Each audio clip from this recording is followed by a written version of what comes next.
ज्यादा है। सुकिंदा, जहां विश्व की सबसे बड़ी ओपन क्रोमाइट माइन है, का जल पीने लायक नहीं है।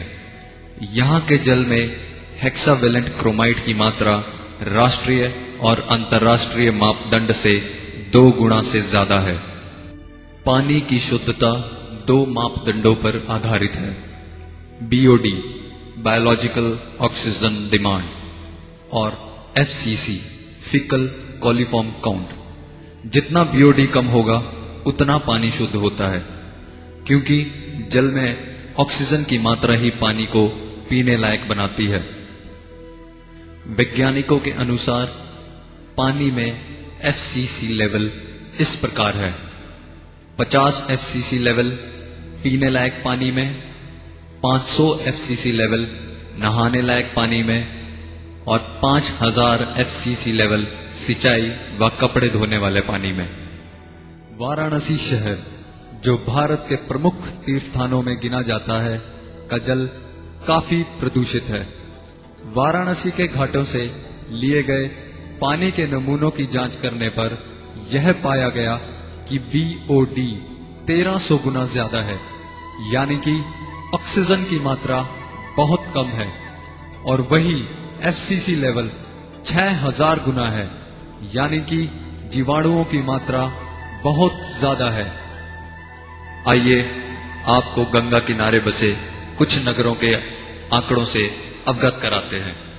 Rishikesh 300 FCC level, Haridwar 1700 FCC level, Kannauj 21 lakh FCC level, Allahabad 28,000 FCC level, Kanpur 46 lakh FCC level, Patna 24,000 FCC level, Rajmahal 24,000 FCC level और दक्षिणेश्वर पश्चिम बंगाल 180 FCC लेवल।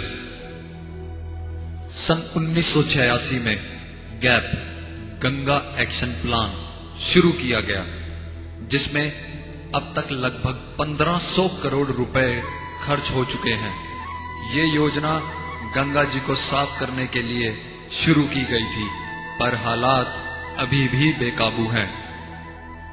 लगभग 70 से ज्यादा बड़े उद्योग गंगा के किनारे हैं, जो गंगा जी में डलने वाले औद्योगिक गंद के 80% हिस्सेदार हैं। अगर इसी तरह गंद गिरता रहा तो गंगा जल पीने, नहाने और सिंचाई लायक नहीं रह पाएगा। यदि पीने के पानी में कॉलीफॉर्म लेवल ज्यादा है तो कई खतरनाक बीमारियां पैदा हो सकती हैं, जैसे कि typhoid, viral and bacterial, gastroenteritis, year infections and hepatitis A। Total coliform level भारतीय मापदंड के अनुसार 500 MPN होनी चाहिए, जो 180 से 46 लाख तक है, जो साधारण से 10,000 गुना ज्यादा है।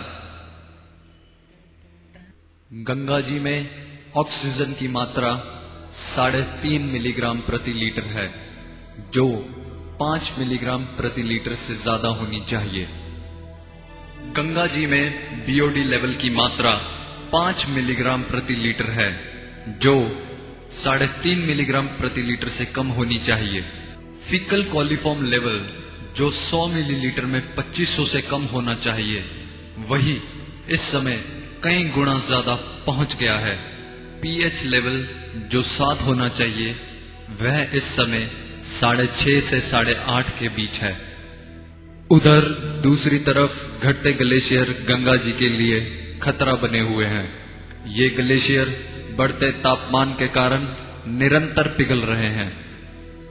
2004 से 2006 के बीच ग्लेशियरों के पिघलने की गति दुगनी हो चुकी है।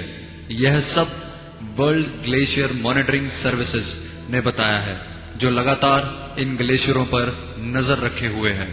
2006 में लगभग 1.4 मीटर ग्लेशियर की मोटाई कम हो गई है। 1980 से 2000 तक लगभग 10.5 मीटर की कमी आई है, जो 0.3 मीटर प्रति वर्ष की दर से बढ़ रही है। कहा जा रहा है कि यदि ग्लेशियर इसी रफ्तार से घटते रहे तो कहीं हम गंगा जी से हाथ न धो बैठे। कुछ बड़े वैज्ञानिकों ने बताया है कि गंगोत्री ग्लेशियर लगभग 34 मीटर प्रति वर्ष की रफ्तार से पीछे खिसक रहा है। इन पिघलते ग्लेशियरों का मुख्य कारण प्रदूषण और बढ़ता तापमान है। प्रदूषण और तापमान बढ़ने का मुख्य कारण एयर कंडीशनर और वाहनों से निकलने वाला धुआं है, जो ग्रीन हाउस गैसें उत्पन्न करता है, जो ओजोन परत को काटती हैं। भारत में लगभग 70% बिजली थर्मल पावर से पैदा की जाती है, जिसमें कोयला या लकड़ी का उपयोग किया जाता है। इसके कारण भी काफी प्रदूषण होता है। पृथ्वी का तापमान पिछले 100 सालों में 0.74 डिग्री सेल्सियस बढ़ गया है और वही हिमालय का तापमान अब 0.6 डिग्री सेल्सियस बढ़ गया है। एक अनुमान के अनुसार गंगा जी की 2510 किलोमीटर की यात्रा, जो गोमुख से प्रारंभ होकर बंगाल की खाड़ी में खत्म होती है, में लगभग 100 करोड़ लीटर दूषित जल बिना शुद्धिकरण किए डाल दिया जाता है। हमें यह नहीं भूलना चाहिए कि हम उस गंगा मां को प्रदूषित कर रहे हैं जिसे महाराज भगीरथ कठोर तपस्या कर हमारे कल्याण हेतु इस धरती पर लाए। यह सभी आंकड़े विभिन्न वैज्ञानिकों के शोध के आधार पर इंटरनेट से प्राप्त किए गए हैं। आओ हम सभी अपने कर्तव्य को पहचानें। इसी के तहत गीता गोपाल पर्यावरण रक्षार्थ हिमालयन रैली, जो पिछले 18 वर्षों से हिमालय पर बिगड़ते पर्यावरण की सुरक्षा के लिए प्रयास कर रही है, तो इस वर्ष गीता गोपाल की 19वीं पर्यावरण रक्षार्थ हिमालयन रैली गंगा बचाओ देश बचाओ अभियान के तहत निकाली जा रही है। इस गंगा बचाओ देश बचाओ जन जागृति अभियान में 150 सदस्य जा रहे हैं, जो कि सभी उत्साह से भरपूर हैं। गीता गोपाल समस्त भारतवासियों से यह आशा करती है कि वे गंगा मां की स्वच्छता के लिए सभी पर्यटकों, तीर्थयात्रियों व जनसाधारण से अपील करें कि वे गंगा जी को स्वच्छ रखने के लिए प्रयास करें व इसके लिए आवाज उठाएं। हम सबको चाहिए कि हम केंद्र व राज्य सरकारों का ध्यान गंगा जी की बिगड़ती स्थिति व नष्ट होती गंगा मां की ओर आकर्षित करें। तो आइए जानते हैं कि आम जनता, आने वाले तीर्थयात्री व पर्यटक और गंगा जी के तटीय क्षेत्रों में रहने वाले लोग किस प्रकार गंगा जी की स्वच्छता अभियान में अपना बहुमूल्य योगदान दे सकते हैं।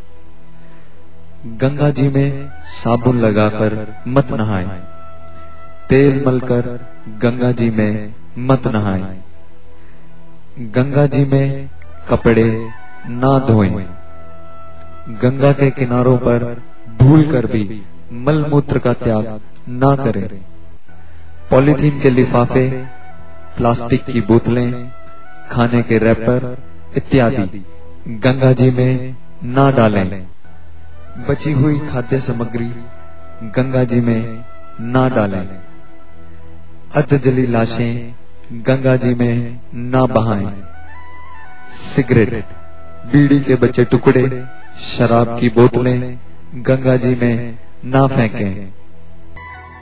जय श्री कृष्ण शरणमम। निवेदक गीता गोपाल, अंबाला छावनी, हरियाणा।